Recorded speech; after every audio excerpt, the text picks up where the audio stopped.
Hello everyone, welcome to Nothing But Fishing. Today I'm just going to be talking about pan fishing.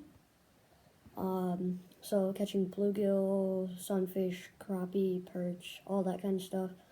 It's really fun, and it actually can be helpful catching bigger fish like bass, catfish, that kind of stuff. You can catch a ton of them on live bluegill and cut bluegill. So you can just use, you can fish like that, and just, it's a lot of fun if you have kids or you're a kid. It's a lot of fun fishing for them. Catch a ton of them. But yeah, anyways, let's dive straight into it. First thing we're going to talk about is rod.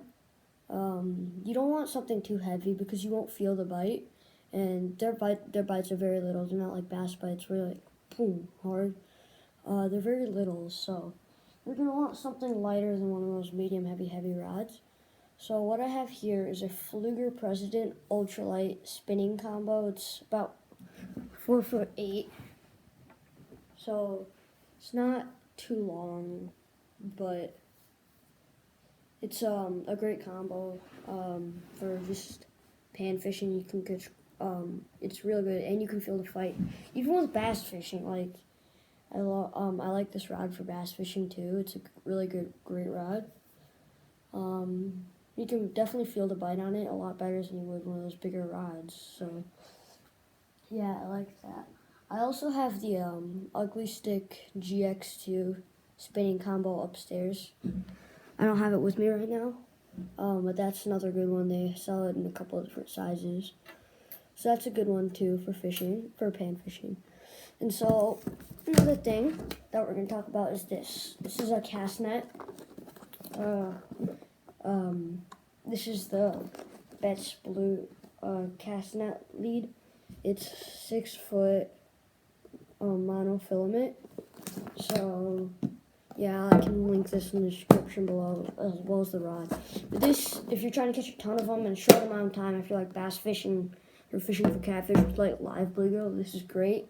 I would not throw it in any cover or anything like that because it can get caught really easily. But if you want, I can do a video on this. Just let me know in the comments. But yeah, that's cast net. It's really great just if you're trying to catch a ton of bait for bass fishing. But yeah, so now we're just going to talk about different stuff you can use to catch the bluegill. One of my personal favorite methods, and I know a lot of people, it's like one of the most universal ways to catch fish, like bluegill and panfish and stuff. So it's a bobber and a hook.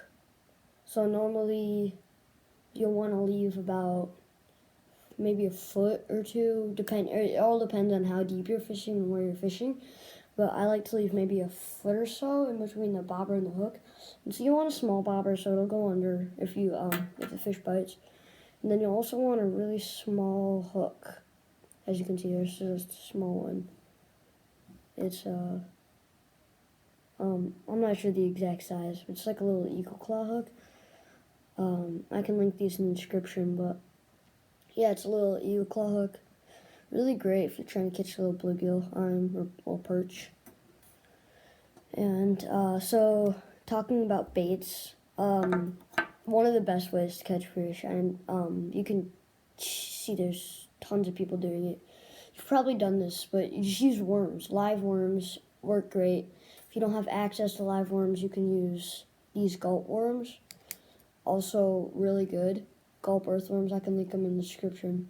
But these are also, they'll substitute real well. As earthworms, fish bite them. You just act like they're alive. They work really well, and it's probably one of the most well-known ways to catch fish. Another way you can do it is with live minnows. You can catch bluegill, crappie, same kind of stuff on it. But those work really well. If you don't have access to live bait, you can also use these gulp minnows.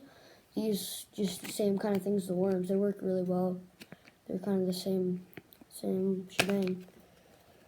But yep. Moving into if you want to catch more crappie, this still works on bluegill, but like this is probably the best way, in my opinion, to catch crappie is with little jigs. You can see we got a little jig head here.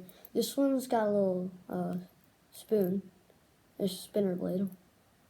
It's like a tiny little played right there. You can find them without. This is kind of what I happen to have with me at the moment, but this catches fish. This catches good fish. I just use this more for crappie.